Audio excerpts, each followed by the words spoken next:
Alhamdulillahi Rabbil Alamin. Alhamdulillahilladzi arsala rasulahu bil huda wa dinil haq liyudhhirahu ala dini kullihi walau karihal musyrikun. Asyhadu an la ilaha illallah wa asyhadu anna sayyidana Muhammadan abduhu wa rasuluhu la nabiyya ba'da. Allahumma shalli wa sallim wa barik ala sayyidina wa syafi'ina wa habibina wa maulana Muhammad wa ala alihi wa sahbihi ajma'in wa la haula wa la quwwata illa billah. Baik, jemaah siar malam yang dirahmati Allah Ta'ala, bagaimana kabarnya? Mudah-mudahan semua kita dalam keadaan sehat walafiat ya. Semoga Allah Ta'ala senantiasa memberikan kita kemudahan dalam ketaatan, kelancaran dalam segala urusan, dipenuhinya hajat-hajat kita, dan keistiqomahan kita dalam beramal soleh. Dan dalam meniti sunnah Nabi kita, junjungan kita, pemimpin kita, teladan kita, yakni baginda Muhammad Sallallahu Alaihi Wasallam. Jamaah share malam yang dirahmati Allah Ta'ala, Alhamdulillah kita bertemu lagi di Jumat malam ini di sesi kajian eh, kitab Saksiyah ya. Insyaallah kita melanjutkan kajian yang sudah kita bahas di pertemuan-pertemuan yang lalu. Di pertemuan terakhir, mudah-mudahan kita semua masih ingat ya, kita membahas tema seputar baiat ya. Jadi ini adalah fikih siasah ya, atau fikih dalam politik atau fikih dalam tata negara di dalam khasanah Sakofah Islam. Karena Sakofah Islam itu membahas seluruh aspek kehidupan kita bermasyarakat dan juga bernegara. Ada fikih dalam hal muamalah atau ekonomi ya, iktisodi. Ada fikih dalam hal berpakaian, ada fikih dalam hal munakahat pernikahan, ada fikih tentang makanan, tentang sembelihan, kan? Ada fikih tentang bisnis, dan juga ada fikih seputar tata negara. Nah, diantaranya adalah yang kita bahas di pekan lalu perihal baiat ya, dalam konteks pengangkatan seorang khalifah di dalam sebuah negara khilafah. Ya, ada aturan-aturan spesifik yang mengatur ya, diantaranya perihal bagaimana mekanisme baiat itu dilaksanakan. Apa saja yang menjadi keabsahan sebuah baiat seperti itu. Nah, tema kita pada malam hari ini masih sangat erat kaitannya dengan tema tersebut. Kalau kita bahas baiat itu, kita membahas seorang khalifah yang diangkat oleh umat ya, lewat perwakilannya, diangkat menjadi seorang khalifah ya, di mana khalifah ini diamanahi oleh umat sebagai pemilik kekuasaan untuk menerapkan syariat Allah sebagai wujud kedaulatan di tangan syara atau asyada li syara. Nah, di mana kemudian dengan bayat itu maka umat memberikan loyalitasnya kepada khalifah. Sehingga khalifah ini punya hak untuk ditaati dan umat wajib mentaati khalifah. Tentu saja ketika khalifah melakukan kesalahan, ya maka dilihat ya. Kalau kesalahan itu maksiat maka tidak boleh diikuti atau kalau itu perintahnya berupa maksiat tentu tidak boleh ditaati. Dan kesalahan itu kemudian berhak untuk mendapatkan koreksi atau muhasabah dari rakyatnya, dari umat. Baik, masih erat kaitannya dengan baiat, kita akan membahas pada malam hari ini perihal syarat-syarat khalifah. Jadi seorang khalifah itu kan sah baiatnya itu ada syarat-syaratnya. Ya, seorang khalifah sah baiatnya jika syarat-syaratnya terpenuhi, tidak ada syarat yang gugur, tidak ada pembatal keabsahan baiatnya.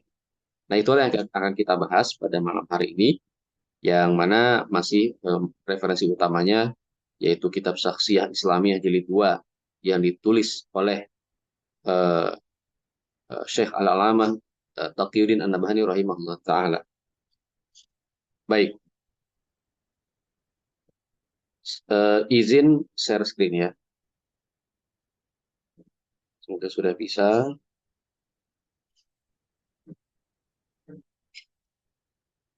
Oke, kayaknya ini terlalu jauh.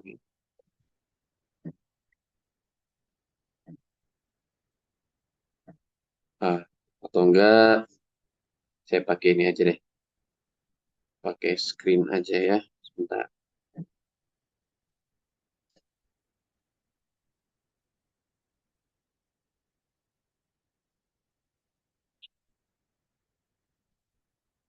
Ya, supaya langsung ke sini. Baik, sudah muncul ya. Mohon konfirmasi. Apakah Sudah, sudah Ustaz. muncul? Sudah ya? Sudah. Baik. Insya Allah kita bahas bab ini. Ya, judul babnya adalah Syurutul Khalifah. Yakni syarat-syarat khalifah. Nah, hadirin muliakan Allah Ta'ala, jamaah syiar malam yang sama-sama mengharapkan ridho Allah. Eh, Sebelum kita membahas apa saja syarat-syarat seorang khalifah, maka harus kita pahami juga bahwa berkenaan dengan syarat khalifah ini ada dua jenis syarat. Ada dua jenis syarat. Yang pertama adalah syarat intiqad, yang kedua adalah syarat afdoliyah. Ya. Nah, syarat intiqad itu apa? Syarat intiqad itu adalah syarat pengangkatan seorang khalifah. Sehingga syarat intiqad ini menentukan sah atau tidaknya pengangkatan khalifah. Ya, ini sangat menentukan. Jadi kalau syarat ini tidak terpenuhi, maka khalifah ini tidak sah diangkat sebagai khalifah. Jadi pengangkatannya batal. Itu. Sebagaimana kan kalau dalam pernikahan kan ada syarat-syaratnya dan ada rukunnya juga. Ya kalau tidak ada salah satunya, maka eh, pernikahan itu tidak sah. Misalnya tidak ada wali misalnya. Ya. Nah dalam mazhab Syafi'i ya tidak sah. Kalau tidak ada wali, ya pernikahan tidak sah. Gitu. Atau ada mempelai laki-laki tapi tidak ada mempelai wanitanya. Lantas mau nikah dengan siapa gitu kan? Itu juga pernikahannya tidak sah karena nggak ada eh, akad itu kan antara dua belah pihak. Jadi kalau hanya satu pihak ya namanya bukan akad gitu kan. Jadi itu juga membuat tidak sah. Sebagaimana kalau kita sholat, syaratnya adalah suci dari semua hadas. Ya, itu syarat sah diantaranya. Jadi kalau misalnya kita masih berhadas, belum suci, ya disucikannya dengan wudhu, ya. Jadi kita hadas misalnya belum wudhu, nah, maka sholat kita tidak sah. Jadi ada syarat inqidad yang menentukan sah dan tidaknya pengangkatan khalifah atau sah dan batalnya sama aja ya pengangkatan seorang khalifah. Ada punya kedua syarat afdoliyah. Nah, afdol itu kan artinya utama. Jadi syarat afdoliyah ini syarat keutamaan, syarat keutamaan. Nah, bedanya dengan syarat inqidad, syarat afdoliyah ini tidak menentukan sah dan tidaknya pengangkatan khalifah. Nah, lebih jelasnya nanti akan kita bahas di bawah ya. Jadi itu ya, ada dua jenis, yaitu syarat miqat dan syarat afdoliyah gitu. Nah, makanya ketika seorang khalifah itu hendak dipilih, atau bahkan dalam mekanisme seleksi awal, ketika ahlul hali wal akdi kita bahas di minggu lalu ya, ada lembaga yang merepresentasikan umat, mewakili umat dalam mekanisme pemilihan khalifah. Nama lembaganya adalah ahlul hali wal akdi gitu. Bisa juga oleh majelis umat dan sebagainya. Nah, mereka ini kan melakukan proses dari mulai screening calon khalifah sampai kepada terpilihnya. Nah, di screening itulah bisa diseleksi dari awal ya. Apakah syarat-syarat ini terpenuhi atau tidak. Jadi kalau salah satunya nggak ada ya tidak usah dilanjutkan ke tahap berikutnya gitu. Tahap pemilihan misalnya nggak usah karena syaratnya tidak terpenuhi. Nah, jadi dari awal sudah bisa dilihat ketika misalnya khalifah yang sebelumnya sudah meninggal dunia ataupun mundur misalnya atau dimakzulkan misalnya atau misalnya dia ada lagi faktor kenapa khalifah itu diberhentikan yaitu ditawan musuh misalnya ya dalam sebuah peperangan jihad ternyata dia ditawan musuh dan kita nggak tahu kapan bisa dibebaskannya maka saat itu bisa diputuskan khalifah tersebut dimundurkan gitu, dimakzulkan bisa diganti oleh khalifah yang oleh khalifah yang baru. Nah maka dalam proses pemilihan khalifah baru itulah diperhatikan syarat-syarat tersebut. Baik, di dalam konteks inqidad ya tadi pengangkatan khalifah ya Maka ada 7, ya, ada 7 syarat inqidh khalifah. Ya, itu ya, ada 7 syarat. Nah, semuanya harus terpenuhi. Baik. Nah, apa syarat yang pertama? Awalan an yakuna musliman.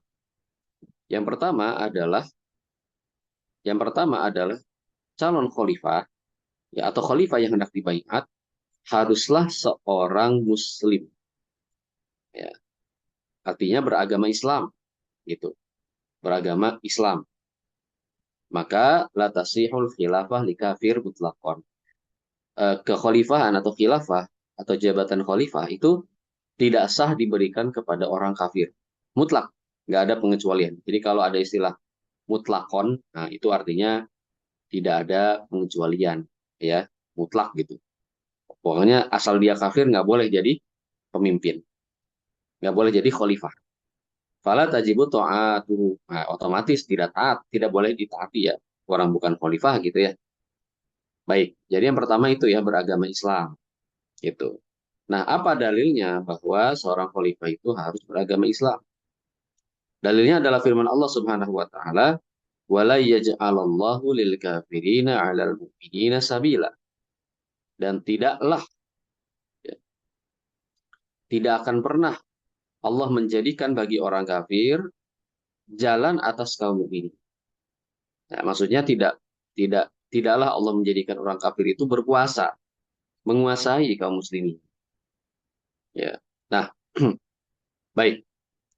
Eh, Walaupun ya kalimat ini pakai lafaznya itu khobar, ya, bahwa Allah tidak akan menjadikan. Nah, ini kan nggak ada perintah gitu ya, tidak ada perintah. Tapi ayat ini, ayat ini ya dipahami ya. Jadi faedah dari ayat ini eh, adalah perintah, ya, perintah untuk meninggalkan sesuatu yang berarti larangan. Larangan apa? Larangan menjadikan orang kafir sebagai pemimpin. Nah, itu maksudnya. Jadi redaksinya Allah tidaklah menjadikan orang kafir sebagai pemimpin, ya. Allah tidak memberikan jalan bagi orang kafir untuk memimpin kaum mukminin.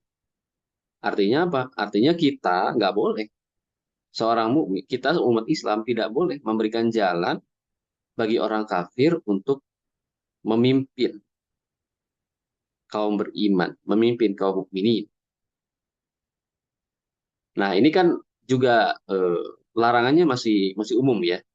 Pokoknya nggak boleh memberikan jalan apapun gitu untuk orang kafir itu berkuasa atas kaum muslimin, menghegemoni kaum muslimin. Nah, sekarang kok bisa larinya ke jabatan khalifah? Nah, sebagaimana di garis bawahi, garis merah ya, wal hukmu huwa aqwa sabilin lil hakim alal mahkum. Pemerintahan atau kekuasaan negara itu adalah jalan paling kuat, ya, seorang penguasa, ya, untuk menguasai orang yang di bawahnya. Nah, jadi dari sekian banyak alat atau saran, bukan alat ya, dari sekian banyak metode ya, untuk eh, menguasai orang lain, yaitu adalah pemerintahan. Dari sekian banyak sarana, apalagi selain itu. Karena dengan pemerintahan kita bisa memiliki kekuatan pemaksa, gitu kan. Bisa mengatur, ya, bisa membuat hukum, gitu. Nah, memerintah, ya, karena memang pemerintah. Nah, jadi kekuasaan atau negara atau pemerintahan adalah jalan terkuat. Sabil, kan tadi dalam ayatnya nggak boleh memberikan sabil. Jalan terkuat berkuasa itu ya kekuasaan, gitu ya. Nah, karena itulah ayat ini faedahnya adalah linnahil jazim, yaitu larangan yang kuat, ya. Jadi larangan itu ada kalanya kuat, ada kalanya tidak, ya. Ada kalanya jazim, ada kalanya ghair jazim. Nah, kalau ini dengan kalimat lan ini, nah, jadi wa ta'bir bilan al-mufidah bitabid qarinatul linahil jazim. Jadi kata lan itu katanya tidak akan pernah, ya, seperti dalam ayat walan tarda angkal yahudu walan nasoro. Tidak akan pernah ridho kepada kalian, yaitu orang-orang Yahudi dan Nasrani. Jadi ini tegas ya. Lan ini kata yang sangat tegas, makanya eh, larangannya ini bersifat jazim, bersifat tegas. Kalau larangan bersifat tegas berarti haram. haram, kan haram tapi haram. Larangan bersifat tegas, jazim berarti haram. Karena itu haram secara mutlak gitu. Orang kafir menjadi khalifah, termasuk turunannya ya. Misalnya menjadi gubernur, wali kota itu juga haram. Nah, sehingga syarat pertama adalah muslim. Kayak itu syarat pertama ya. Nah, kemudian sanian yang kedua an yakuna zakaron. Yang kedua itu harus laki-laki ya. Bukan laki-laki dalam arti majazi ya. Gimana kalau wanita tapi strong dianggap laki-laki enggak? Enggak. Ya. Jadi laki-laki memang jenis kelamin laki-laki gitu. Jadi jangan termakan propaganda feminis ya. Laki-laki itu bisa aja perempuan, laki-laki tapi perempuan, sudah tapi belum gitu. Ya kan laki-laki perempuan strong itu laki-laki. Ya, nggak seperti itu ya. Jadi yang disyaratkan di sini adalah orang tersebut adalah laki-laki, yang berarti bukan perempuan. Fala yajuz an yakunal khalifah unsa, maka nggak boleh khalifah itu perempuan, harus laki-laki, tidak boleh perempuan. Nah, eh, apa dalil bahwa khalifah itu harus laki-laki?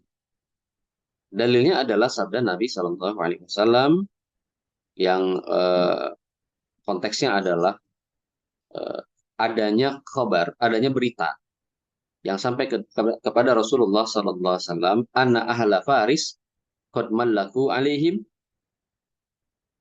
binta Kisra. Bahwasanya penduduk Faris, Faris itu bukan Paris Perancis ya. Faris itu Persia maksudnya.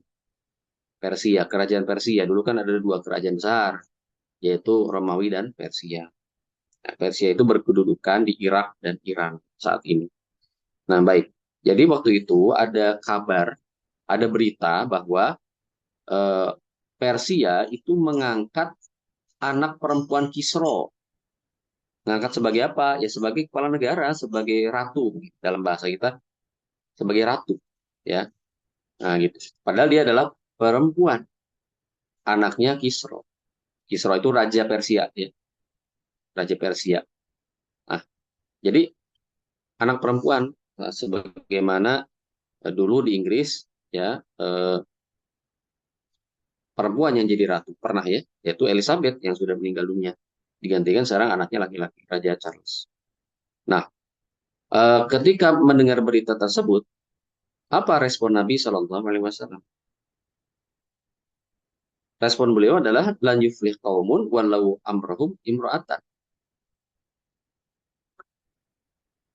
Kata beliau, tidaklah beruntung satu kaum yang menyerahkan urusannya kepada seorang wanita. Tidak beruntung, lan yuflih. Tidak beruntung. Ini rawahul Bukhari.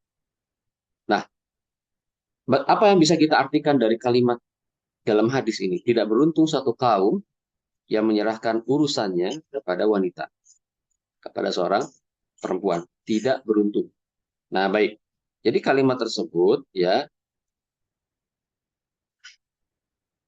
mengandung nafyul falah. Nafyul falah itu berarti menafikan, menegasikan keberuntungan. Atas siapa? Aman yuwalluna amrohum imro'at. Ya. Eh, kepada atas orang-orang yang menyerahkan urusannya kepada perempuan. Ya.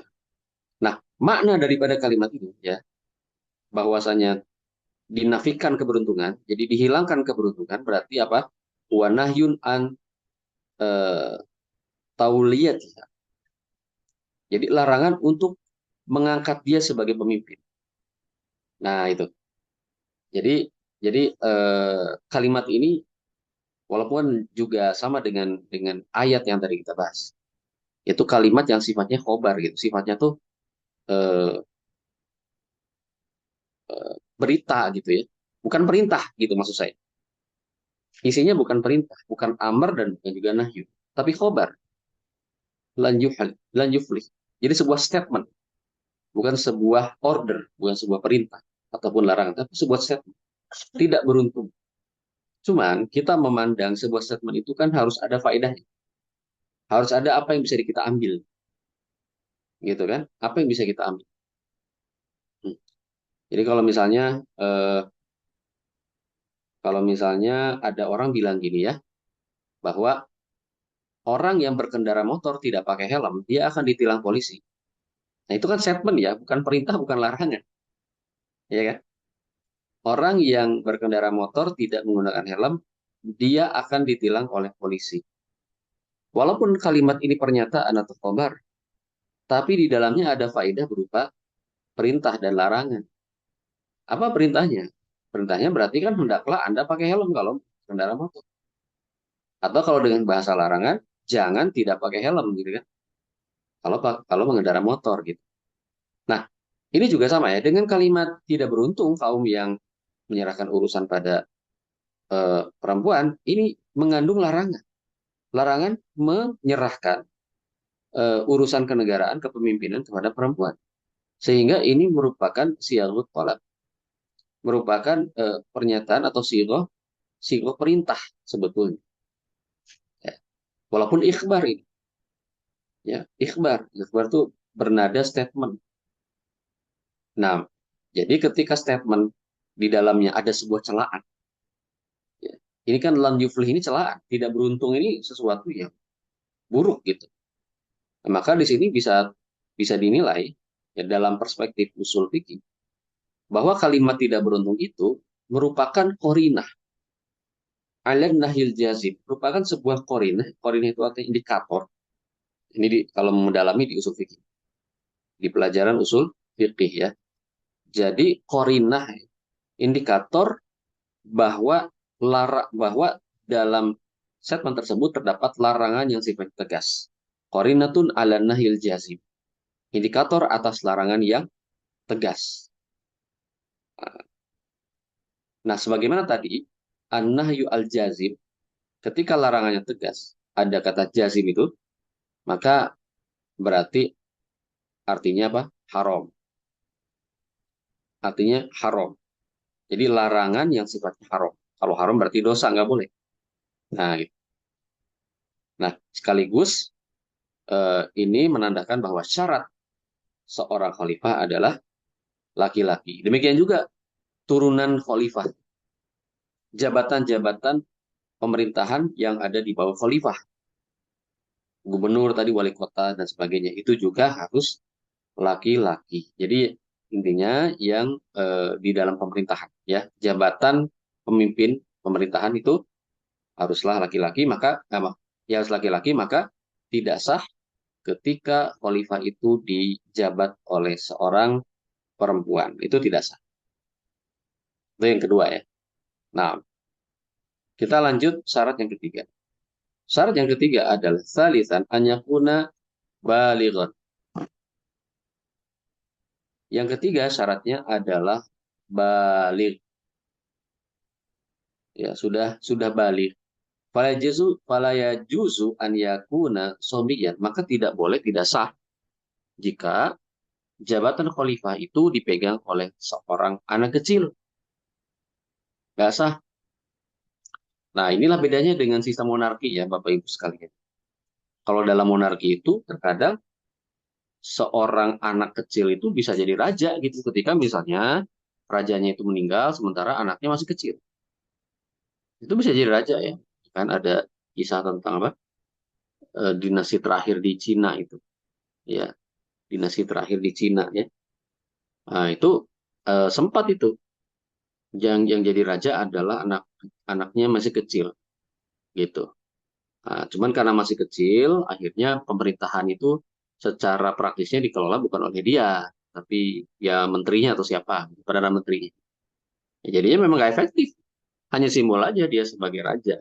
Itu dalam monarki. Makanya dalam Islam, karena dalam Islam tidak boleh anak-anak ya, anak kecil harus sudah balik ya. Nah, hal ini didasari oleh riwayat dari Ali bin Abi Thalib radhiyallahu taala anhu bahwasanya Rasulullah Shallallahu alaihi wasallam bersabda, "Rufi al-qalam an thalathatin anin naim hatta yastayqir wa anis sabi hatta yakbar wa an mubtala hatta yaqib." au mubtali ya. Nah, apa artinya? Pena diangkat dari 3 orang, ya. Pena diangkat dari 3 orang. Pertama, dari orang yang tidur hingga dia bangun. Kedua, dari anak kecil hingga dia dewasa. Dan yang ketiga, dari orang yang hilang akal hingga dia berakal. Ya, baik. Apa sih maksud rufi al-qalam? Ini kan kinayah. Ya, ini kinayah, bukan hakiki ya. Jadi maksudnya adalah eh, kinayah dari apa? Dari yaitu ditaklif hukum. Karena kalau sudah ditaklif hukum, berarti berlakulah pahala dan dosa. Ya. Nah, artinya memang dicatat. Makanya ada kata kolam, dicatat oleh malaikat. Kalau dia melakukan satu amal soleh dicatat, amal buruk juga dicatat. Nanti amal soleh ini akan berbuah pahala, amal buruk, amal salah yang menyalahi syariat, ya akan berbuah siksa atau dosa, gitu kan? Nah, pencatatan amal ini tidak dilakukan jika berkaitan dengan 3 golongan, gitu. Jadi pencatatan amal, amal soleh dan amal maksiat itu tidak dilakukan, tidak dicatat amalnya kalau dilakukan oleh 3 golongan. Yang pertama adalah orang yang tidur. Orang yang tidur itu nggak dicatat amal soleh dan amal buruknya karena dia sedang tidak sadar kan akalnya. Nah, baru ketika bangun dicatat, gitu. Maksudnya ketika dia ketika sadar dan bangun itulah tercatat amal soleh dan amal salahnya, gitu ya. Nah, orang tidur tidak menyadari apa yang dia lakukan. Ya, mungkin dia mukul orang, ya, mungkin dia apa itu tidak sadar gitu. Makanya tidak dihitung. Yang kedua adalah anak kecil sampai dia balik. Nah, anak kecil tidak dihitung amal amal soleh amal salahnya, pahala dan dosanya. Ya, meskipun sebaiknya dibiasakan beramal soleh sebelum balik. Nah, kalau sudah balik baru tercatat amal-amalnya. Yang ketiga adalah orang yang hilang akal, orang gila. Ya, itu juga tidak dicatat ya amalnya, tidak ditaklif hukum. Ya, nah, jadi ini tentang orang-orang yang goir mukallaf, goir mukallaf. Nah, baik dalam dalam konteks tentang balik ini maka ini dalilnya bahwa as-sobi atau anak kecil itu goir mukallaf syara'an. Dia tidak mukallaf. Mukallaf itu orang yang dibebani hukum. Ya. Anak kecil tidaklah dibebani hukum. Gitu. Falaisihu an yakuna khalifatan, maka dia tidak sah jadi khalifah. Bagaimana dia bisa jadi khalifah sementara dia tidak dibebani, tidak ditaklif, padahal kekhalifahan adalah sebuah tugas syariat, ya, sebuah taklif syariat. Seperti sholat, sholat itu taklif syariat, maka seorang anak kecil dia tidak ditaklif sholat, gitu. Nah, walaupun dibiasakan harus, gitu kan, walaupun dipukul kalau usia 10 tahun belum sholat, ya, meskipun belum balik gitu. Nah, itu kan dalam rangka ta'dib ya, atau dalam rangka pembinaan, kebiasaan. Tapi dalam konteks pahala dan dosa ya, yang belum balik ya bisa ditaklif gitu. Nah, maka bagaimana bisa jabatan khalifah yang merupakan jabatan yang penting, yang krusial bagi sebuah umat, bagi daulah ya, Islam gitu. Bagaimana mungkin diemban oleh orang yang belum kalau yaitu anak kecil. Nah, gitu. Apalagi hukum ya pemerintah enggak. Itu dalilnya ya. Dan kemudian ada dalil lain yang menunjukkan bahwa anak kecil itu memang tidak ditaklif ya, yaitu ketika ada seorang wanita membawa anaknya yang masih kecil untuk membaiat Nabi SAW. Jadi si ibu ini minta dibolehkan anaknya membaiat Rasulullah SAW. Tapi Rasulullah SAW rafadha an yubayi'ahu sabiyyun. An yubayi'ahu sabiyyun. Beliau menolak seorang anak kecil membaiat diri. Kenapa? Huwa shaghir, dia masih kecil. Jadi karena masih kecil tidak ada taklif untuk melakukan baiat atau memberikan baiat, tidak ada. Karena baiatnya tidak sah juga. Karena til bai'ah la tasih minat sobi, baiat tidak sah nah, dari seorang anak kecil. Maka kalau baiat kepada seorang khalifah itu saja tidak sah dilakukan oleh anak kecil, apalagi dia sebagai pihak yang dibaiat. artinya dia sebagai khalifah. Ya, itu disebutnya famin babi ula. Jadi merupakan lebih lebih lebih lagi gitu, bahwa dia membayat aja nggak boleh, apalagi dibayat, yang gitu ya mas. Nah, jadi nggak boleh jadi khalifah. Nah, itu dalil. Baik, itu syarat ketiga. Nah, agak cepat. Syarat keempat adalah berakal. Robian an yakuna akil. Nah, apa dalilnya? Dalilnya sama dengan yang atas. Nah, jadi karena yang tadi kan ada tiga golongan.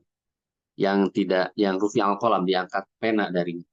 Nah, yang kedua tadi adalah anak kecil ya kan.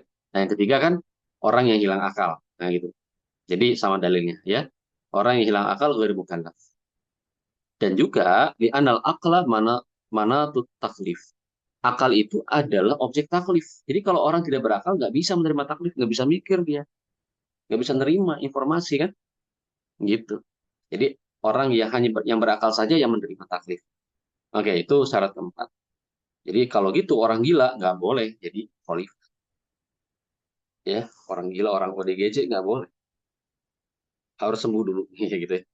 Nah, baik yang kelima, khamisan an yakuna adilan, yaitu harus adil. Nah, mungkin ada yang bertanya, Ustadz, bagaimana tahu dia adil? Kan dia belum menjabat. Apakah harus punya pengalaman sebagai pejabat sebelumnya? Misalnya gubernur atau wali kota, sehingga kita tahu dia itu adil? Nah, eh, hadirin muliakan Allah, kata adil itu luas ya. Ya, memang salah satunya adalah adil dalam menegakkan hukum. Itu adil juga. Tapi adil juga bisa bermakna tidak fasik. Jadi bermakna integritas dirinya. Falesihu an yakuna fasikon, maka tidak seorang yang fasik. Fasik itu apa? Fasik itu dia mempertontonkan minum minuman keras. Itu fasik. Ya, dia mempertontonkan ikhtilat ataupun misalnya membuka aurat di depan umum. Misalnya gitu ya. Calon khalifah eh, terbiasa jogging menggunakan celana pendek misalnya gitu. Misalnya ya di atas lutut, celana di atas paha atau di atas lutut, celana pendek. Di depan publik gitu kan. Berarti kan dia memperlihatkan dengan tidak malu. Itu fasik ya. Nah, itu berarti tidak adil. Jadi tidak adil itu karena tidak adil itu artinya fasik. Nah, jadi seorang khalifah syaratnya adalah orang yang adil, jangan diambil dari orang yang fasik, yang tidak kenal ibadah, tidak kenal syariat, gitu ya, nggak kenal halal haram, itu nggak boleh jadi khalifah. Bagaimana jadi khalifah sementara dia mempertontonkan keharaman di depan orang lain? Bagaimana sementara dia akan menerapkan syariah nantinya, gitu. Nah, itu ya. Maka tidak boleh dari orang orang yang fasik, ya. Misalnya apa profesinya? Penjual minuman keras. Wah, gimana? Jadi khalifah. Itu fasik penjual minuman keras itu. Nah, baik. Li'anna Allah Ta'ala istarata fi syahid. Yang dalilnya apa? Dalilnya adalah istara eh, li'anna Allah Ta'ala istara fi syahid an yakuna adlan. Memang tidak ada lafaz yang membunyikan seorang khalifah itu, calon khalifah itu orang yang adil. Tidak. Tapi di dalam Quran ada tentang syahid. Syahid itu adalah saksi. Jadi dalam pengadilan ada saksi. Nah, saksi itu haruslah orang yang adil. Washidu dawa adlim minkum. Hendaklah disaksikan oleh orang-orang yang adil di antara kalian. Saksi harus adil. Demikian juga ketika dalam konteks akad nikah. Dalam akad nikah itu, kedua saksi ya itu harus orang adil. Nggak boleh orang fasik. Nggak diterima kesaksian orang yang fasik. Tukang mabok itu nggak diterima. Jangan ya, bandar judi, ya, bandar narkoba nggak diterima. Nah, jadi harus orang yang adil. Nah, demikian juga saksi. Misalnya dalam sebuah pengadilan ya, kalau orang itu nggak adil ya, dia bisa aja berbohong gitu kan. Nah, berbohong itu merusak keadilan dalam dalam ilmu apa namanya jarah ta'dil, dalam ilmu hadis ya. Kan salah satu perusak keadilan itu orang yang sering sering berdusta. Jadi sehingga dia tidak dipercaya hadisnya gitu. Karena keadilannya rusak, gitu kan. Salah satu bentuk perusak keadilan. Nah, karena itulah dalam persaksian yang akan menentukan vonis ya. Bisa jadi orang ini potong tangan gara-gara mencuri, ya ada saksinya gitu kan. Bisa jadi dia dirajam kalau kalau berzina, ada 4 orang saksi. Lah kalau saksi ini saksi palsu, sering berbohong, nanti berakibat keputusan yang salah. Harusnya nggak dipotong tangan, potong tangan. Harusnya nggak dihukum rajam, hukum rajam. Gitu kan kasihan. Nah karena itulah seorang saksi harus adil. Nah sekarang hubungannya dengan khalifah apa? Jadi ini namanya mafhum muwafaqah. Ya, nah, gini, mafhum muwafaqah itu begini ya. Kalau untuk menjadi seorang saksi saja harus adil, apalagi menjadi seorang khalifah gitu kira. Karena tugas khalifah kan lebih tinggi daripada seorang saksi, lebih penting dan lebih krusial daripada seorang saksi. Orang saksi aja harus adil gitu kan. Ketika dia dilibatkan dalam penjatuhan vonis hukum, ya sebagai saksi dia harus adil, apalagi khalifah yang berada di atas penegak hukum, di atas pengadilan kedudukannya. Karena pengadilan itu adalah tangan apa kepanjangan tangan atau perwakilan khalifah dalam mengatasi misalnya jarimah ya pelanggaran ataupun khusumat ya perdata di antara manusia. Kan pengadilan itu adalah kepanjangan tangan dari khalifah. Jadi kalau saksi yang ada di pengadilan saja harus adil, apalagi khalifah. Jadi ini juga sama min babi ula. Jadi dari ya yang lebih lebih lebih lagi pentingnya gitu. Seorang saksi saja harus adil, apalagi khalifah. Annahu yuzimu an yakuna adlan. Jadi haruslah seorang khalifah itu adalah orang yang adil. Ya lebih utama ya lebih utama seorang khalifah itu adil daripada seorang saksi. Yang kelima ya. Baik, kita lanjutkan sadisan yang keenam. Yang keenam an yakuna hurron. Hurron. Hurron itu apa? Hur. Hur itu artinya merdeka. Merdeka itu maksudnya bukan budak, gitu maksudnya. Orang merdeka, orang yang bukan budak. Li'annal abda mamlukun li sayyidi. Kenapa? Karena seorang budak itu dia dimiliki oleh tuannya. Fala yamliku atau tasarruf binafsihi, dia tidak punya hak untuk mengatur dirinya sendiri. Itulah seorang budak. Nah, sekarang wa min babi ula an la yamliku tasarruf bi ghairihi. Bagaimana mungkin dia mau mengatur orang lain? Kalau mengatur dirinya sendiri aja nggak boleh, nggak bisa karena dia seorang budak. Gitu. Nah, seorang khalifah itu kan kerjanya mengatur orang lain ya, mengatur rakyat, mengatur umat, gitu.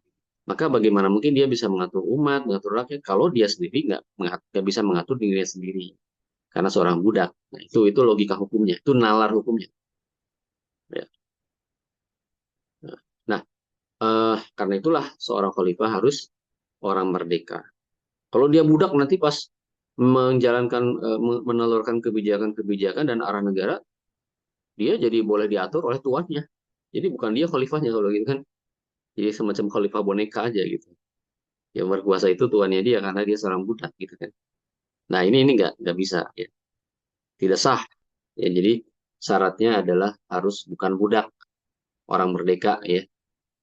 Nah itu yang ke berapa? Keenam. Yang ketujuh sabian an yakuna qadiran alal qiyam bi'abail khilafah. Yang ketujuh adalah dia itu harus mampu untuk menjalankan tugas-tugas kekhalifahan ya. Nah, ini memang tidak ada dalil khususnya, tapi ini adalah di anadzalika min muqtada al-bai'ah. Ini adalah muqtada bai'ah. Jadi konsekuensi dari bai'ah. Fala tasihu khilafatul ajiz alal qiyam bi amali khilafah. Karena itu tidak sah kekhalifahan orang yang lemah, lemah nggak bisa menjalankan pemerintahan. Ya. Jadi nantinya gimana? Nantinya ya pelangak pelongok, ya kan? Ya pelangak pelongok karena nggak ngerti masalah, nggak ngerti cara menjalankan pemerintahan gitu. Nah, makanya dari sejak awal itu seleksinya ya screening itu haruslah orang yang memang punya kafaah dalam menjalankan pemerintahan. Ya, tentu itu melibatkan opini umat Islam, melibatkan kecermatan dari lembaga ahlul hal wal aqdi ketika menyeleksi atau men-screening calon-calon khalifah. Nah, gitu ya. Nah, jadi inilah eh, 7 syarat ya. Nah, jadi yang syarat yang terakhir itu mampu menjalankan tugas ya. Tugas khalifah itu kan banyak ya. Yang intinya semuanya riayah syu'unil ummah. Kalau khalifah ini misalnya apa? Sakit-sakitan terus, berarti dia nggak mampu. Nah, jadi bukan bukan sekedar ini masalah intelektual atau pendidikan enggak seperti itu sih, tapi kadang-kadang ada yang pendidikannya tidak tinggi tapi mampu bisa. Bagaimana bukan masalah itu, tapi masalah skill. Skill ataupun jadi kemampuannya bisa dalam arti skill atau kemampuan dalam arti yang lebih fundamental lagi, dia mampu nggak secara fisik misalnya untuk hadir memimpin rakyat gitu ya. Nah itu jadi kalau kondisi kesehatannya terus memburuk terus ya mungkin dia berarti nggak mampu gitu kan, atau tadi ya nggak punya skill yang dibutuhkan untuk memimpin, itu berarti orangnya lemah. Nah kalau orang lemah ya jangan jadi pemimpin gitu. Baik, kembali ya, jadi hadirin sekalian, 7 inilah yang menjadi syarat inqad. Ini kalau batal salah satunya ya tidak sah. Jadi walaupun dari 7 ini 6 syarat dipenuhi tapi yang satunya itu tidak dipenuhi tidak sah. Misalnya apa?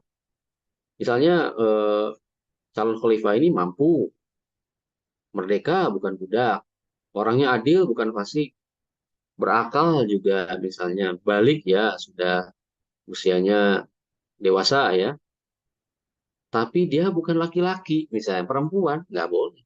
Walaupun dia ini punya kapasitas, punya skill, ya dan lain sebagainya tadi syarat-syarat terpenuhi semua kecuali dia laki-laki, dia muslim atau muslimah gitu ya, nggak boleh, nggak jadi khalifah. Ya. Atau semua dipenuhi kecuali yang pertama muslim, jadi orang kafir sama. Semua dipenuhi ya, laki-laki, muslim, balik, berakal, tidak adil. Ya, orang fasik, nggak boleh. Jadi, semuanya harus terpenuhi. Salah satu saja tidak ada, maka batal baiatnya. Nah, itu adalah syarat ini. Oke, berikutnya adalah syarat afdoliyah. Nah, syarat afdoliyah ini keutamaan saja. Ya, artinya keutamaan itu adalah lebih bagus kalau begitu. Kalau enggak pun nggak apa-apa. Nah, gitu kira-kira. Kalaupun tidak dipilih yang seperti itu juga tidak membatalkan kekhalifahannya. Ya, contoh yang pertama adalah mujtahid. Nah, jadi seorang khalifah itu eh, utamanya seorang mujtahid karena kan dia akan banyak melakukan apa tabani hukum ataupun membuat kebijakan-kebijakan yang berdasarkan syariat Islam. Maka memang lebih bagus dia itu mujtahid. Tapi ini bukan syarat sah. Kalaupun nggak mujtahid nggak apa-apa. Sebaiknya mujtahid. Tapi kalau nggak pun nggak apa-apa karena seorang khalifah itu bisa aja bertaklid pada mujtahid, nggak masalah. Ada ulama-ulama yang menjadi tempat bermusyawarah sang khalifah. Lalu khalifah ini dalam kebijakan dan sebagainya bertaklid pada ulama-ulama itu nggak masalah. Jadi tidak perlu dia seorang mujtahid. Nah itu ya. Yang kedua adalah sujaan. Sujaan itu apa? Berani. Ya, memang bagus kalau khalifah itu berani ya. Dan itu memang haruslah menjadi menjadi apa ya keunggulan seorang khalifah itu berani. Tapi ini bukan wajib juga gitu. Ya, gimana juga ngetesnya ya. Nah, gitu ya. Nah, berani dalam apa? Dalam menerapkan hukum, dalam berjihad, itu berani. Tapi bukan syarat inqad. Nah, sebelum kita lanjut, kenapa sih sesuatu itu bukan syarat inqad, tapi syarat afdhaliyah? Padahal mungkin ada teksnya, ada link. Jawabannya adalah dalil-dalil yang akan kita temukan dalam yang membunyikan syarat ini, itu dalilnya tidak tegas perintah atau larangannya. Itu nggak tegas. Gitu ya. Ya. Kadang ini juga hanya nalar hukum saja. Misalnya tadi mustahid, ya nggak ada dalilnya. Cuman memang lebih bagus kalau mustahid. Gitu. Nah, itu kan pakai nalar hukum aja. Nah, jadi itu tidak memiliki korinah yang tegas yang berakibat sah atau batil gitu, enggak. Termasuk pemberani, enggak juga. Yang penting dia menjalankan hukum Islam. Itu yang penting. Ya. Memang lebih bagus kalau pemberani. Yang berikutnya adalah Quraisy. Nah, ini biasanya jadi titik perdebatan ya. Quraisy ini mungkin ada yang memasukkannya syarat. Ini kok. Tapi yang dikuatkan oleh Syekh An-Nabhani rahimahullah ta'ala dalam kitab ini, syarat Quraisy ini syarat afdoliyah saja. Nah, walaupun ada hadis ya, inna hadal amra fi Quraisy la yu'adihim ahadun illa kabbahallahu ala wajhi ma'aqamuddin. Jadi, walaupun ada kalimat gitu ya tadi ya, inna hadal amra fi Quraisy, tapi itu tidak membawa qarinah yang jazim. Ya. Ada juga hadis. Nah, jadi kalau tadi ya, saya belum menerjemahkan ya. Maaf, saya lupa. Inna hadal amru fi Quraisy. Sesungguhnya urusan ini untuk orang Quraisy. Urusan apa? Ya, pemerintahan. Gitu ya. Jadi seolah-olah eh, Nabi SAW meminta agar pemerintahan itu harus di tangan Quraisy seterusnya. Ya. Nah, tapi ini tidak ada tolak jazimannya, tidak ada perintah tegasnya. Ya, jadi bukan berarti tidak diperintahkan. Ya, tapi tidak tegas perintah. Tidak ada korina. Tadulu ala ta'kid. Tidak ada korinah yang mengantarkan kepada penguatan. Ya. Maka apa? Fadala ala annahu linnarbi lalil wujub. Maka yang seperti tadi itu menuju ke arah sunnah saja. Mandub. Mandub itu sunnah. Bukan apa? Bukan wajib. Maka kalau ini sunnah hukumnya, fayakunu syartu afdoliyah. Maka hukumnya adalah syarat afdoliyah. La syartu iniqat. Bukan syarat pengangkatan. Nah, itu ya. Jadi Quraisy boleh saja, tapi bagus kalau Quraisy. Kalau tidak pun tidak apa-apa. Utsmaniyah itu sejak tahun 1517 menjadi khilafah sampai 1924. Kira-kira berapa? 400 tahun sebagai khilafah. Semuanya bukan Quraisy. Semuanya bukan Quraisy karena bangsa Turki kan. Kalau Quraisy itu kan di Arab. Nah, eh, kalau Quraisy itu Raja Abdullah itu keturunan Quraisy. Yordania ya. Nah, jadi eh, Utsmaniyah 400 tahun ya, khalifahnya bukan Quraisy, tapi juga para ulama tidak membatalkan itu toh. Berarti boleh-boleh saja sebetulnya gitu ya, walaupun bukan Quraisy. Nah, jadi kalaupun bukan Quraisy, jabatan khalifahnya tetap sah ya. Tuh. Baik. Kemudian yang keempat adalah Ahlul Bait. Ahlul Bait keluarga Nabi Shallallahu Alaihi Wasallam. Ya. Nah, Ahlul Bait ini keluarga siapa? Keluarga Hashim dan Alawi. Nah, jadi keluarga Bani Hashim karena itu adalah kabilahnya Nabi Shallallahu Alaihi Wasallam.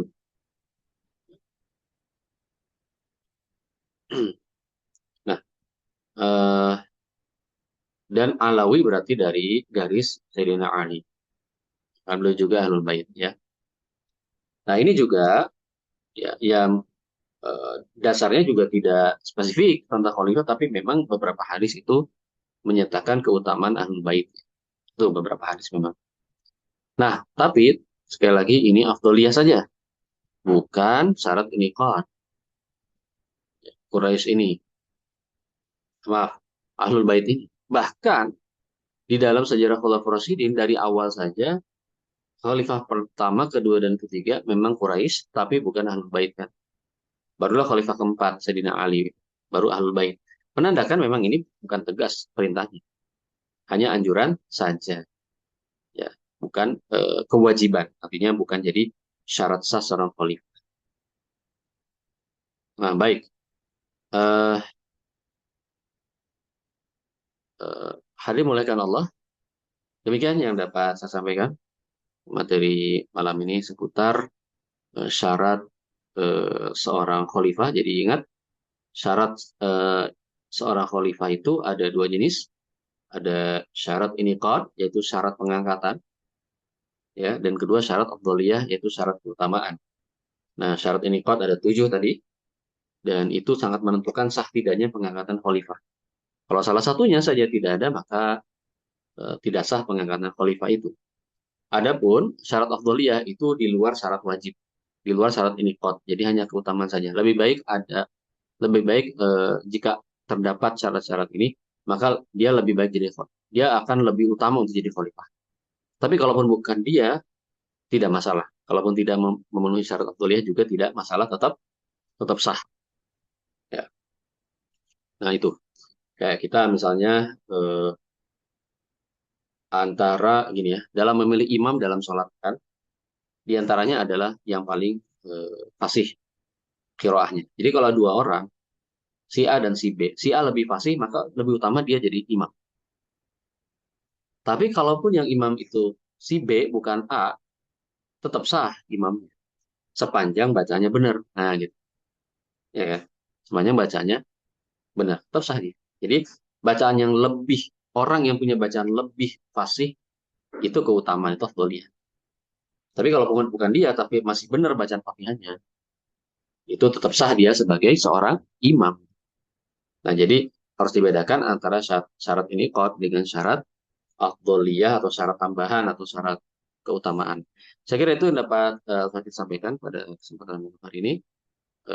Saya kembalikan pada Ustadz Azhar. Ya, Alhamdulillah. Syukran Ustaz atas pemaparannya terkait dengan lanjutan bahasan kita mentelaah kitab As-Sakhsiyah Al-Islamiyah juz kedua di bab syarat-syarat khalifah ya. Beliau menjelaskan bahwa secara garis besar syarat khalifah itu ada dua, syarat inifat dan syarat iyad ya. Jadi ada syarat keutamaan, ada syarat wajib ya istilah tadi ya. Tapi jangan terbalik karena khawatir nanti ada perdebatan yang menjadikan harusnya calon khalifah itu terpenuhi karena tidak mendudukkan mana yang ujen, mana yang wajib, didudukkan kepada yang pendukung saja. Ya, Alhamdulillah kita secara umum dapatkan penjelasan dan juga tadi ada beberapa eh, pendukung baik dari dalil-dalil yang menjadi hujah dan ini boleh jadi ada pertanyaan yang mungkin muncul terkait dengan apakah syarat ini hanya dua atau ada tambahan yang lain dan kemudian jika ada yang ingin mengajukan dalil-dalil yang dikira untuk pembanding ya boleh jadi silakan kita berikan kesempatan diskusi buat para peserta Bapak Ibu yang bergabung di kajian kita. Kalau ada yang ingin didiskusikan, kami berikan kesempatan untuk mengirimkan pertanyaan atau ada yang ingin bertanya langsung ya. Ini dari peserta kita. Ya, ini Bapak nih pasti nggak salah nih ya. Silakan Pak Iskandar ya. Iya, benar, Pak. Silakan Pak. Baik, terima kasih. Assalamualaikum warahmatullahi wabarakatuh. Selamat malam. Izin Waalaikumsalam. bertanya ke Pak Ustadz. Kemarin saya sudah mengikuti kajian yang membahas juga tentang eh, khalifah, khilafah ya. Eh, Hari ini temanya lebih ke apa siapa yang bisa memimpin syaratnya tadi. Walaupun tadi sambil berkegiatan saya mendengar menyimak sedikit. Eh, dari hasil paparan tadi, kajian materi tadi, saya ingin bertanya, jadi timbul pertanyaan, eh,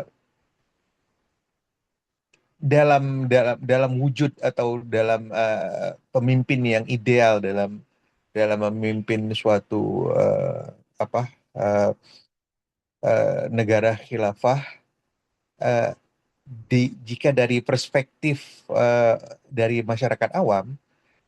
Misalnya saya POV apa point of view-nya dari masyarakat awam, eh, apakah syarat ideal tadi yang sudah diutarakan tadi, eh, saya simpulkan aspirasi dari orang awam adalah seseorang yang memiliki pemahaman agama, terutama hukum-hukum fikih yang dalam, dikombinasikan dengan pemahaman eh, tentang manajerial serta pemahaman mengenai politik luar negeri atau siasah. Apakah background yang paling ideal yang datang dari seorang pemimpin yang bisa memimpin suatu khilafah, negara khilafah tersebut datang dari, katakan, profesi yang mana yang sebaiknya? Apakah agamawan atau kombinasi dari agamawan, orang-orang mengerti fikih hukum agama, atau seperti apa? Mungkin itu saja pertanyaannya. Terima kasih. Assalamualaikum warahmatullahi wabarakatuh. Waalaikumsalam warahmatullahi wabarakatuh. Ya, eh, ini pertanyaan dari peserta kita, Ustadz, dari Pak Iskandar. Pak Iskandar di mana posisi? Saya dari Aceh, tapi merantau di luar Aceh. Masya Allah, orang Aceh ya. Berarti dekat dari Medan ya. Masya Allah. Iya, gimana Ustaz ditanggapi terkait dengan penjelasan Ustadz sebelumnya berkaitan dengan syarat afdoliyat, kemudian tadi juga ada syarat keutamaan, syarat iniqat. Maka apakah dari eh,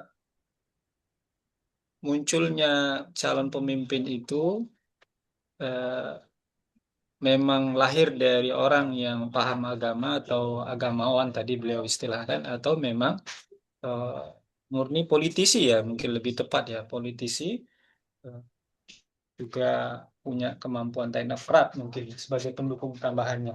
Nah, ini gimana Ustaz? Tanggapan Ustaz bahwa ini pemimpin yang dicari ini bisa lahir dari profesi apa, latar belakang apa nih Ustaz? Ya, baik. Pertanyaannya menarik nih ya dari Pak Iskandar ya. Agamawan, teknokrat, atau politisi gitu kan. Jadi kalau kita bahasakan lagi syarat-syarat khalifah itu ada yang sifatnya obligatory, kira-kira gitu. Dan ada yang sifatnya necessary. Nah, kira-kira gitu ya. Nah, kalau obligatory itu mutlak harus ada, ya. Mutlak harus ada, obligatory itu, ya. Nah, kalau necessary, jadi jadi supaya kita juga eh, sudut pandang memandang afdoliyah itu bukan bukan berarti sesuatu yang nggak penting juga.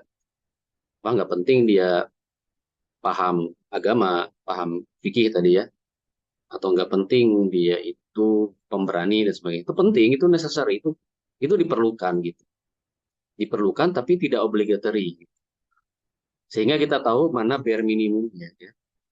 Jadi bare minimumnya standar asalkan 7 itu, nah itu minimum-minimumnya seorang khalifah itu memenuhi itu udah sah gitu. Nah, memang penting dalam pemahaman kita dalam hal jabatan publik gitu. Dan dalam banyak hal kita tahu biar minimumnya dulu gitu supaya kita punya punya apa istilahnya batas toleransi bawahnya kita punya ya batas toleransi bawah. Karena kalau kita menganggap semuanya obligatory nanti terlalu idealistik malah kita nggak punya pemimpin akhirnya gitu kan. Karena nggak ada yang memenuhi semua syarat gitu. Nah, tapi umat Islam itu bare minimumnya adalah ada seorang pemimpin yang menjalankan syariat. Itu bare minimumnya. Itulah obligatorinya. Ya, eh, ketika dia bukan seorang paham fikih dalam arti bukan mujtahid ya, bukan orang yang mendalami tadi bahasanya kan agamawan, mendalami fikih. Kalau paham fikih saya kira semua umat Islam obligatori paham fikih. Dan itu fardu ain. Bagi misalnya gini, orang yang mau berdagang, maka kewajiban dia paham fikih dagang gitu. Ya. Kalau kita bicara paham fikih ya, memahami fikih jual beli. Orang yang mau menikah, dia harus paham fikih munakahat. Nah, maka orang yang mau jadi khalifah, dia wajib paham fikih kekhalifahan gitu. Fikih seputar kepemimpinan tata negara, kepemimpinan negara dan tata negara. Dia wajib gitu, ya. Nah, jadi itu sih fardu ain di luar pembahasan syarat itu udah sesuatu yang by default harusnya gitu ya. Seorang muslim itu berkewajiban memiliki pemahaman fikih tentang apa yang akan digelutinya. Jadi seorang pemimpin jihad, ya dia harus paham fikih peperangan dong, di jihad gitu. Ya, nah, jadi kalau fikihnya dalam konteks profesi dia, dalam konteks pekerjaan dia, maka itu wajib. Itu wajib. Nggak ada toleransi. Tapi kalau kemudian yang dimaksud adalah pendalaman fikih sehingga dia itu mujtahid, bisa beristihad, menggali hukum, ya berarti kan dari dalil yang menggali hukum, gitu. Hukum tentang hal-hal ya apapun itu ya. Ulama lah gitu. Ulama yang jadi kalau orang paham fikih kan belum tentu ulama. Seorang pengusaha nggak usah jadi ulama, tapi dia paham fikih jual beli gitu kan. Kayak gitulah. Kalau ulama dia berarti punya banyak ilmu alat yang dia kuasai sehingga dia bisa menggali hukum. Nah, seorang khalifah kalaupun tidak bisa beristihad, dia masih bisa menjadi khalifah, masih bisa mimpin. Terus gimana cara dia untuk menentukan kebijakan ini lahir dari Islam atau tidak? Dia punya tim ulama. Nah, jadi ada tim yang diajak bermusyawarah dari kalangan ahli. Di antaranya kalau kaitannya dengan penggalian hukum Islam, dia mesti punya ulama tempat dia bertanya atau tempat dia bertaklid. Jadi masih bisa itu memungkinkan. Gitu. Ya. Nah, termasuk misalnya dalam hal peperangan luar negeri, peperangan atau politik luar negeri. Rasulullah Shallallahu Alaihi Wasallam tidak selalu paham tentang lapangan peperangan. Contohnya apa? Perang Badar. Rasulullah SAW ketika sampai di Badar, beliau memerintahkan pasukan untuk berhenti di satu titik, mendirikan kemah di situ. Tapi ketika itu mau dilaksanakan, ada seorang sahabat yang bilang, ya Rasul, apakah keputusan ini wahyu atau hasil pendapat Anda saja? Kata Nabi SAW, oh, ini pendapat saya saja, bukan wahyu. Kata sahabat itu, oke, kalau gitu saya punya pendapat yang berlainan dengan pendapat Anda, wahai Rasul. Pendapat saya, pandangan saya, kita tidak berkemah di sini, tapi di tempat itu. Maka pindahlah pasukan ke tempat yang ditunjuk oleh sahabat tadi. Loh, kenapa Nabi SAW mengikuti pendapat sahabat itu padahal beliau Nabi? Karena itu adalah pendapat yang sifatnya kepakaran. Si sahabat ini adalah orang yang paham medan di Badar. Dia tahu mana tempat-tempat strategis. Jadi Nabi SAW mengikuti pendapat orang tersebut. Nah, itu buktinya bahwa seorang khalifah bisa jadi tidak tidak lebih paham daripada orang lain soal misalnya strategi politik misalnya, geopolitik misalnya. Bahkan dalam hal keagamaan tadi, dalam hal ijtihad, istimbat, bisa jadi dia tidak lebih paham. Tidak masalah, karena dia bisa minta pendapat pada orang yang lebih paham. Gitu ya. Nah, jadi ini bare minimum adalah seorang khalifah itu bisa memimpin dengan terpenuhnya semua syarat tadi, 7 syarat. Nah, tapi memang necessary gitu. Jadi kalau misalnya nih ada 10 calon khalifah yang 10-10-nya itu memenuhi 7 syarat. Nah, lalu siapa yang kita pilih? Nah, barulah kita mainkan yang necessary tadi, yang afdoliyah tadi. Mana yang lebih fakih agamanya ya, fakih dalam hal ijtihad, mana yang lebih apa tadi lebih pemberani mungkin lebih cerdas geopolitiknya, lebih pengalaman misalkan ya, atau mana yang lebih kurais misalnya gitu. Itu bisa dimainkan itu. Nah, nanti ahlul hal wal aqli bisa saja memilih berdasarkan pertimbangan-pertimbangan afdoliyah tadi. Memang lebih bagus seorang khalifah itu bisa beristihad, jadi dia nggak bergantung pada ulama lain. Lebih bagus seorang khalifah itu paham strategi politik, bahkan paham ekonomi, paham geopolitik, lebih bagus. Sehingga dia itu bisa mandiri memutuskan kebijakan-kebijakan itu lebih bagus lagi. Nah, karena itu disitulah ahlul hal wal aqli itu bisa melakukan pemilihan screening berdasarkan itu, bahkan bisa minta pendapat pada masyarakat. Ya, nanti ada semacam polling kan di masyarakat. Ya, mana yang menurut masyarakat lebih layak. Mungkin masyarakat yang makanya kan kita kan dalam sistem demokrasi problemnya adalah masyarakat tidak dicerdaskan. Jadinya yang dipilih bukan orang yang berdasarkan kompetensinya, ya kan? Tapi berdasarkan dia lebih lucu, dia lebih populer, kan gitu kan sekarang kan? Jadi nggak lihat dari programnya ini bagus nggak, rasional nggak gitu. Kan ketika pilpres contohnya lah itu ya, itu udah kita paham bersama gitu ya. Nah itu karena masyarakat yang tidak dicerdaskan, makanya yang dipilih itu, nah, gitu kan. Tapi dalam Islam kan harus ada edukasi.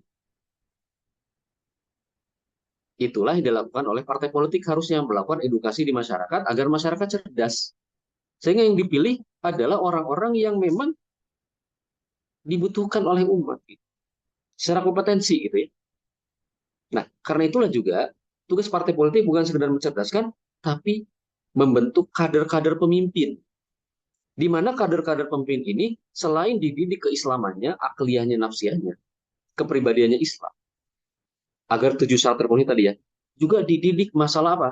Masalah kefakihannya, masalah geopolitiknya, ya kan?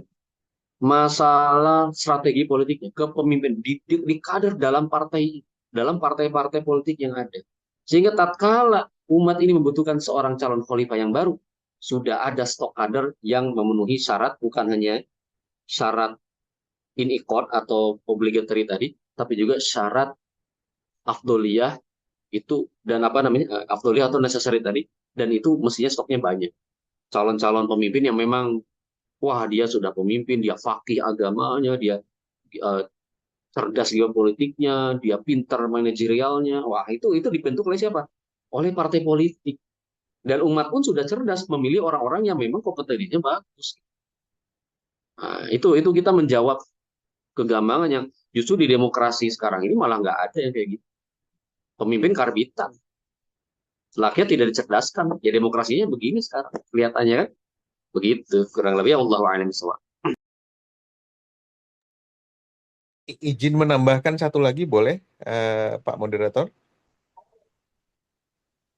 Boleh Pak, cuman poinnya langsung Pak ya. Iya, kemarin saya bertanya, eh, jika suatu ada jika khilafah diproklamirkan di permukaan bumi ini, apa yang terjadi dalam tempo 24 jam dan 72 jam setelahnya.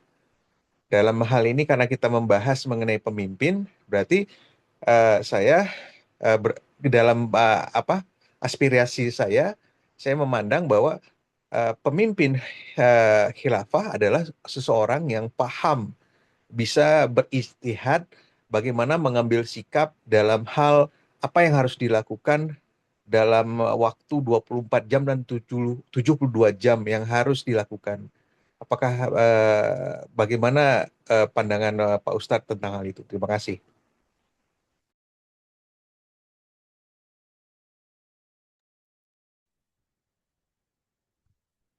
Gimana? Ya. Nah, gimana Ustaz?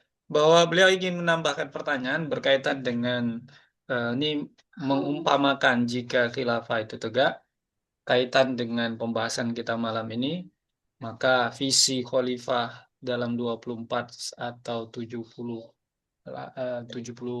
ya, 78 jam kemudian ini 72. 72 ini memungkinkan ya, bahkan memastikan bahwa khalifah ini memang harus powerful dari sisi Oh iya, kafaahnya, iya. bahkan beliau menegaskan seorang mustahid mungkin ya. Cuman memang kayaknya sepertinya harus ada duduk juga nih Sat, terkait dengan istihad tadi supaya nanti tidak terlalu melebar ya. Mungkin yang perlu dijelaskan nanti gini Ustaz. Batasannya mungkin Ustaz.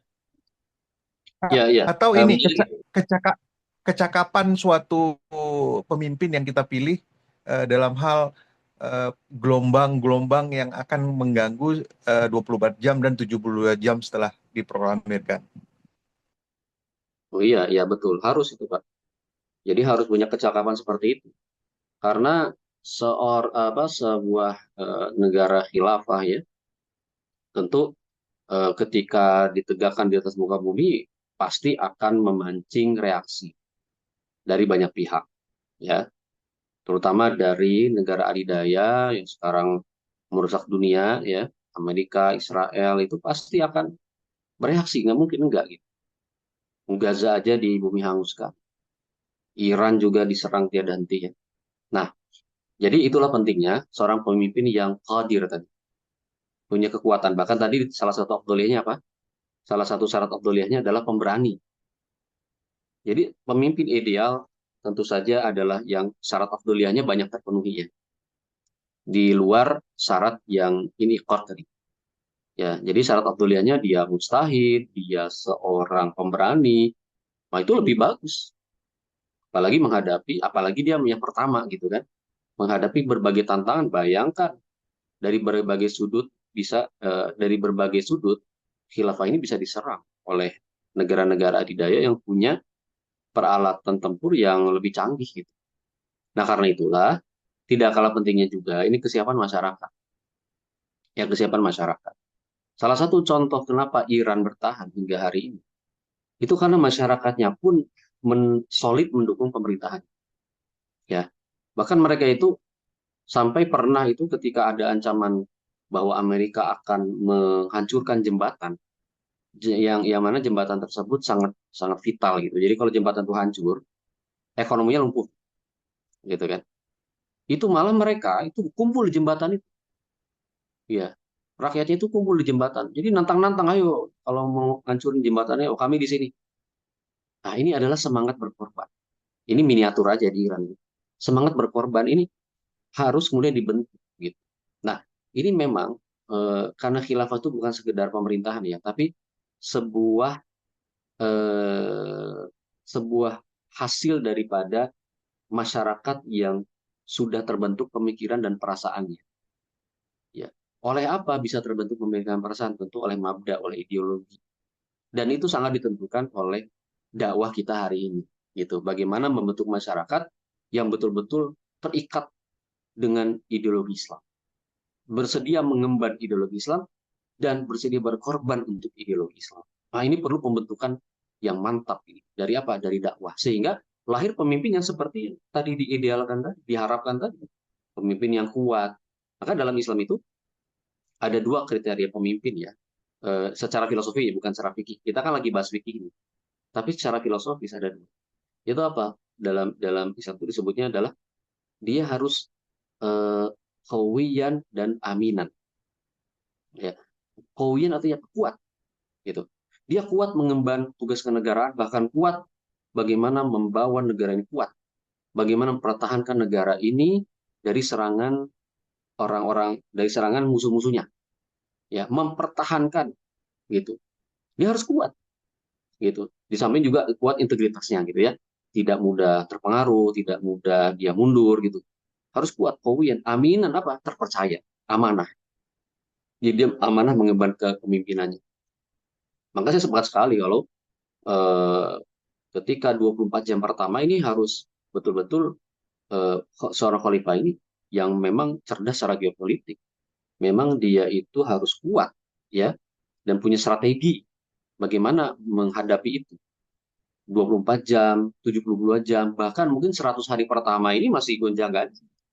Nah, saya rekomendasikan baca buku yang ditulis oleh Ustadz Syamsuddin Ramadan. Judulnya adalah 100 Hari Pemerintahan Khilafah. Itu ada ya. Jadi apa yang dilakukan, jadi jangankan 24 jam, 72 jam, bahkan ada program 100 hari.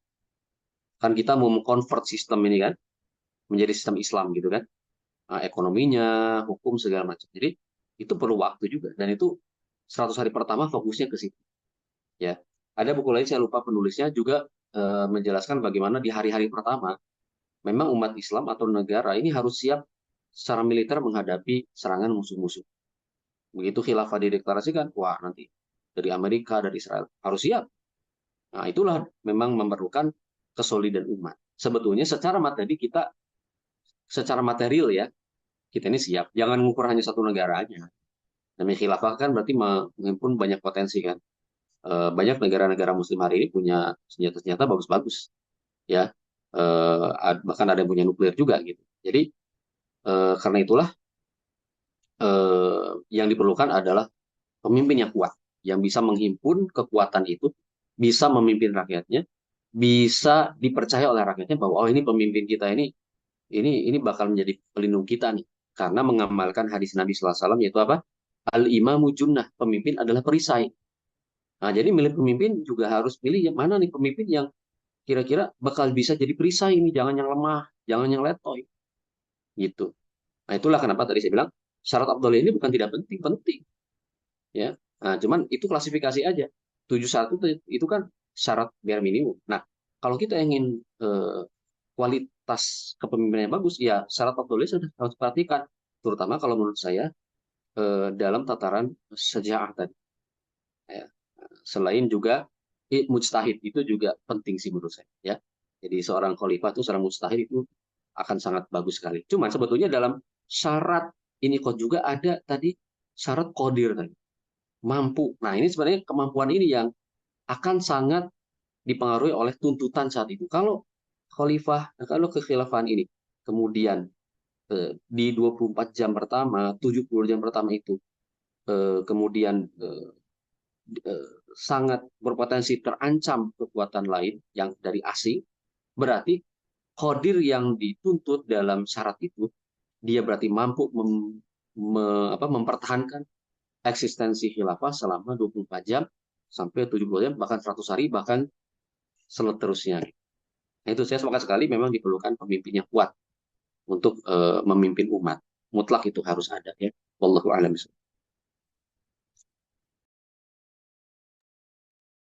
Ya, Alhamdulillah sudah ditanggapi ya Pak Iskandar ya. Insya Allah di kesempatan lain bisa kita diskusi hal yang tema yang terkait Pak Iskandar ya. Kami coba tawarkan lagi atau lemparkan lagi jika ada di antara jamaah yang ingin bertanya terkait dengan tema kita malam ini seputar tentang syarat ya, syarat eh, khalifah. Kita masih punya waktu kurang lebih lah, kurang lebih eh, 5 atau 6 menit lagi nih ya.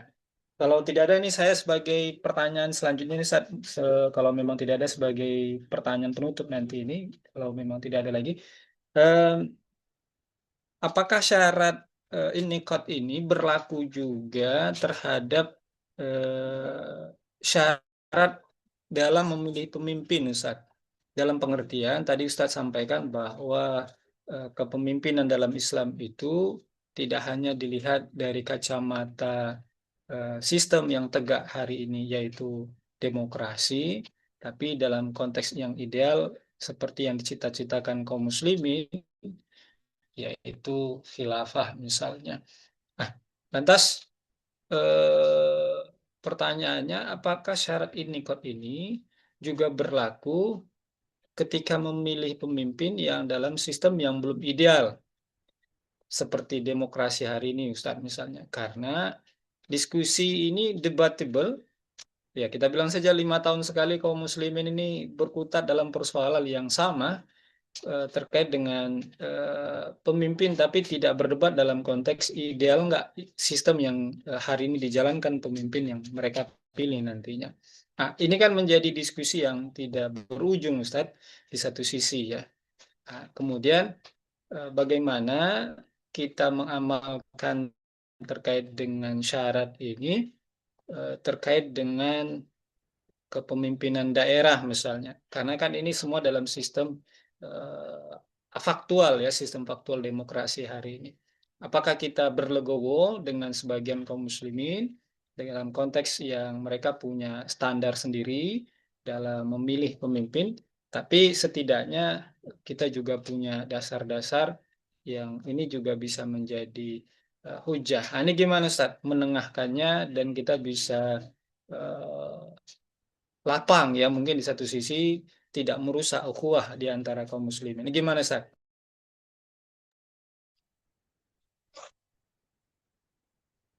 Iya, baik. Eh, memang kadang-kadang atas nama tidak merusak ukhuwah gitu ya. Jadi kita ini suka didorong-dorong untuk kompromi-kompromi dalam pandangan politik gitu ya. Jadi halo, kayaknya nge-lag ini. Halo, masih bisa disimak?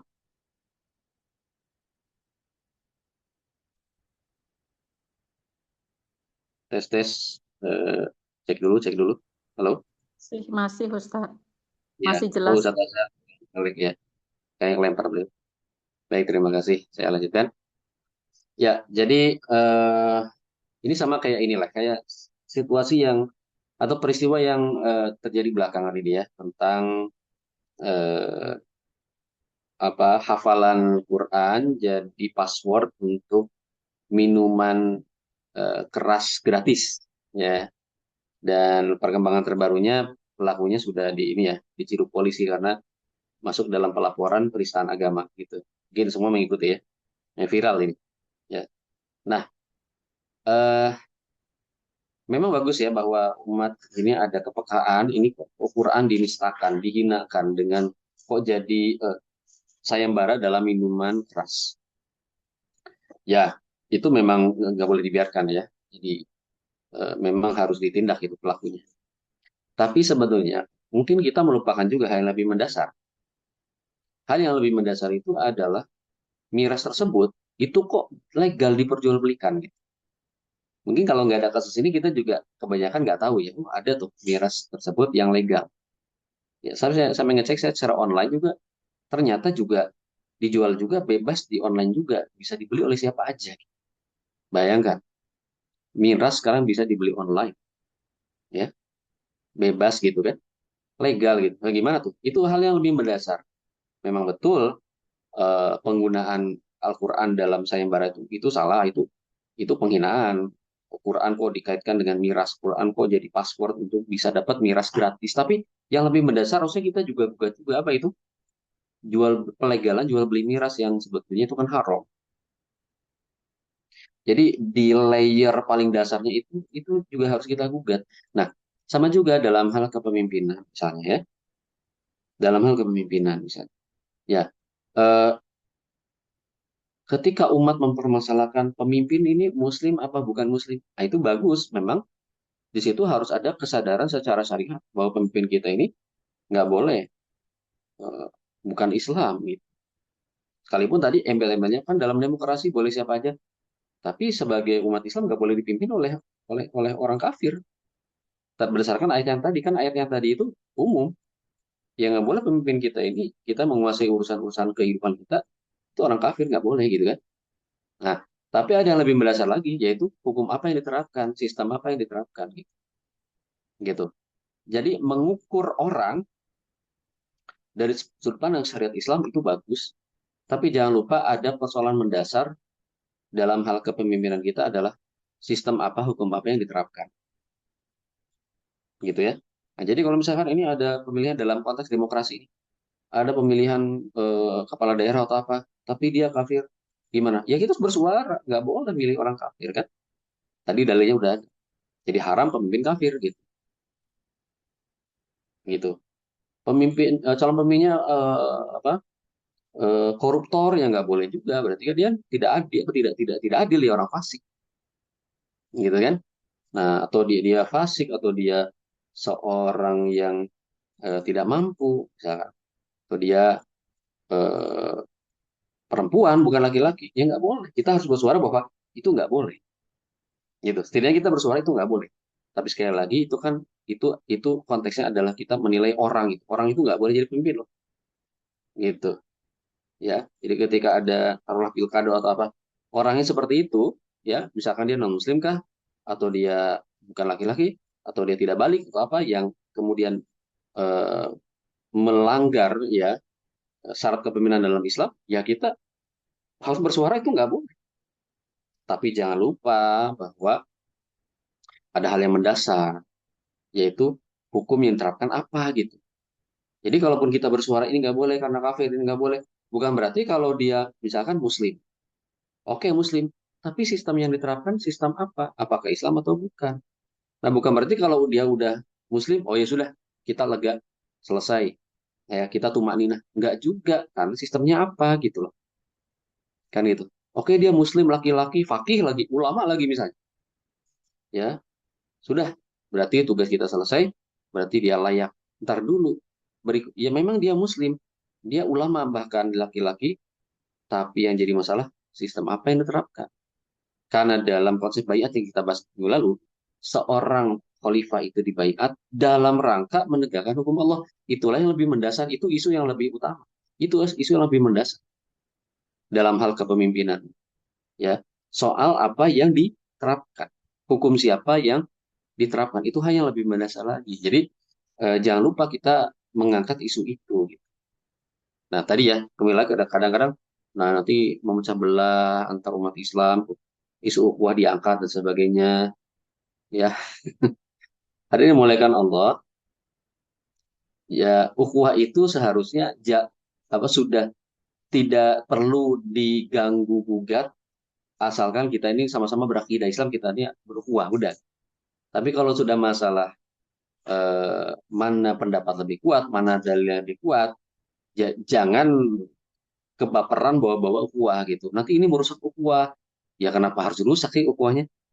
Ya, antara Imam Syafi'i dan Imam Hambali aja banyak perbedaan kok. Apakah mereka rusak ukhuwahnya? Kan tidak.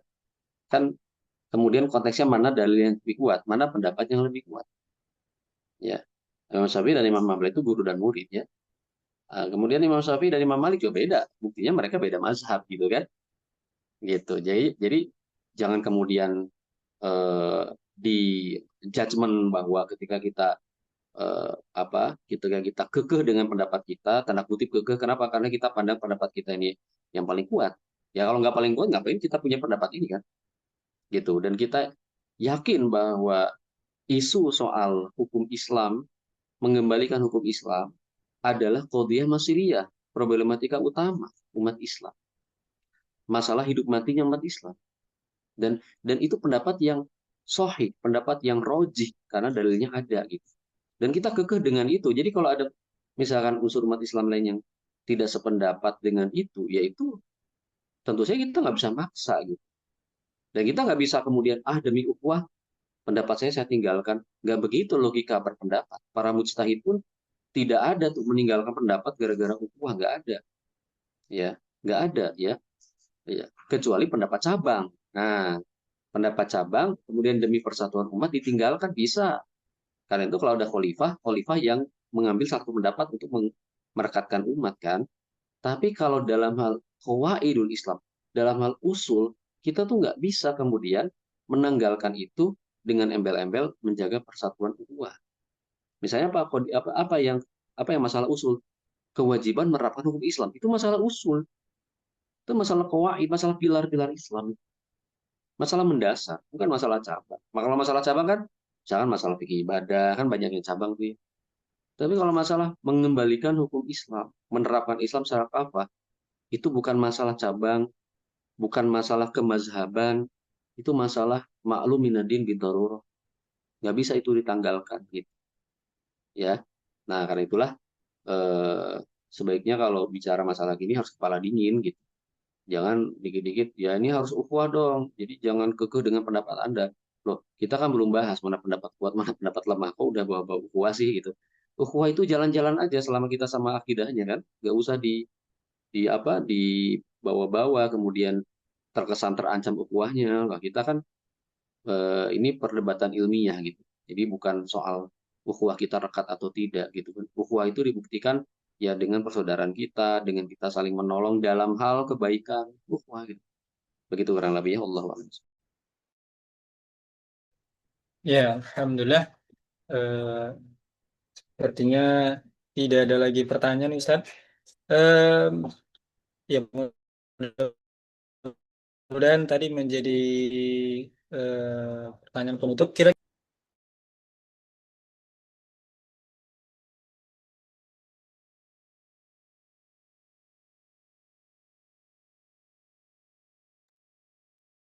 gimana, Ustadz? Kira-kira ada yang disampaikan, Ustadz, sebagai closing? Oh iya, eh, jemaah Masyiar Maryam dirahmati Allah Ta'ala, mudah-mudahan dengan pembahasan ini semakin tergambar ya, gambaran sistem ketatanegaraan di dalam Islam. Ya tidak lain tujuan kita adalah semakin kita ini eh, menapaktilasi dan juga mengamalkan warisan dari baginda Rasulullah SAW sebagai bukti kita mencintai beliau, agar beliau pun mencintai kita, dan dengan kita membawa, mengusung dan memperjuangkan warisan Nabi Shallallahu Alaihi Wasallam ini, ya, berupa tatanan Islam ini, ya, semoga itu menjadi faktor yang kemudian membuat kita di yaumil akhir kelak kita dibangkitkan bersama Rasulullah Shallallahu Alaihi Wasallam di bawah panji beliau, yang panjinya ya kurang lebih tulisannya adalah sama seperti ya. Nah, ini yang di atas saya ini ya, benderanya gitu. Insya Allah semoga kita dipertemukan dengan beliau Sallallahu Alaihi Wasallam di yaumil akhir kelak. Demikian. Wallahu muwaffiq ila aqwamit thoriq. Assalamualaikum warahmatullahi wabarakatuh.